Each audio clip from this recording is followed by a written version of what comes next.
မိချစ်တွေခစ်မစားခင်တုန်းကလူတွေဟာမီးမွေးဖို့အတွက်ဒီလိုတင်းငယ်တဲ့အရာဝတ္ထုလေးကိုအသုံးပြုခဲ့ကြပါတယ်။ဒါပေမဲ့ဒါကြီးကကချိန်တုန်းကတစ်ပင်ပင်စီအကြီးကြီးတွေအဖြစ်စတင်ခဲ့တာကိုတော့လူနည်းစုပဲသတိထားမိကြမှာပါ။ပထမဆုံးအလုပ်သမားတွေကတစ်လုံးကြီးတွေကိုအတုံးတိုလေးတွေအဖြစ်ဖြတ်တောက်ပြီးမျက်နှာပြင်ချောင်းမွေ့သွားအောင်အပြင်ဘက်တစ်ခေါက်တွေကိုရွှေပေါ်ထိုးဖယ်ရှားပစ်ပါတယ်။အဲဒီနောက်မှာတင်ပဲကျွမ်းကျင်လုပ်ငန်းသမားတွေကတစ်လုံးတွေကိုရွှေပေါ်ထိုးဆက်တွေပေါ်တင်လိုက်ပြီးတစ်ပြားအရှည်လွှာလေးတွေအဖြစ်ပြောင်းလဲကကွန်ဗေယာဘော်ဒါနေတဆင့်ဆက်တိုက်ရွှေပြောင်းပေးပါတယ်။နောက်တစ်ဆင့်မှာတော့ဆက်တွေကအဲ့ဒီတစ်ပြားတွေကိုနေရာအနှံ့လွင့်စင်သွားတဲ့အထိ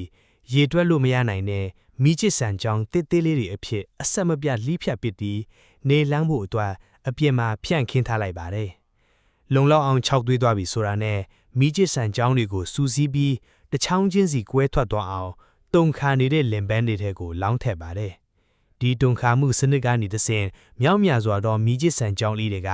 မက်နဖင်တွေကိုတန့်ရှင်းပေးမဲ့လဲပတ်နေတဲ့စီပိုင်းကြီးတွေကိုရောက်ရှိသွားပါတယ်။ဒါပြီးတဲ့နောက်မှာတော့သူတို့ဟာနောက်ထပ်စစ်ထုတ်တဲ့လင်ပန်းတစ်ခုတည်းကိုဖြတ်တန်းသွားပြီးစီပိုင်းထဲမှာလက်ပတ်ဆန်အတွင်းပျက်စီးသွားတဲ့မခိုင်ခံတဲ့သို့မဟုတ်ကျိုးပဲ့နေတဲ့မိချစ်ဆန်ကြောင်းတွေကိုစစ်ထုတ်ဖယ်ရှားလိုက်ပါတယ်။စံကြီးမီတဲ့မိချစ်ဆန်ကြောင်းတွေကတော့ကြော်ကန်ထဲကိုကျဆင်းသွားပြီးနောက်ထပ်ဆက်တစ်ခုစီကိုဆက်လက်ထွက်ခွာပါတယ်။အဲ့ဒီအချိန်မှာဆက်ကထောင်ပေါင်းစွာသောမိချစ်ဆန်ကြောင်းလေးတွေကိုလင်ပန်းတွေထဲထည့်သွင်းပြီးမိချစ်ခေါင်တွေကိုခြောက်သွေးသွားတဲ့အခါမီးတောက်ထွက်လာစေနိုင်တဲ့အထူး data via အရေးသေးကိုနှစ်လိုက်ပါတယ်။ဒီအတော့အတွင်းမှာလည်းရေတွဲလို့မရနိုင်တဲ့မိချစ်ဘူးအသေးလေးတွေကိုလည်းနောက်ထပ်ကနော့အကန်တစ်ခုတည်းကိုလောင်းထည့်လိုက်ပြီးဆက်တွေက၎င်းတို့ကိုအလိုအလျောက်အတန်းလိုက်ဖြစ်အောင်စီစဉ်ပေးပါတယ်။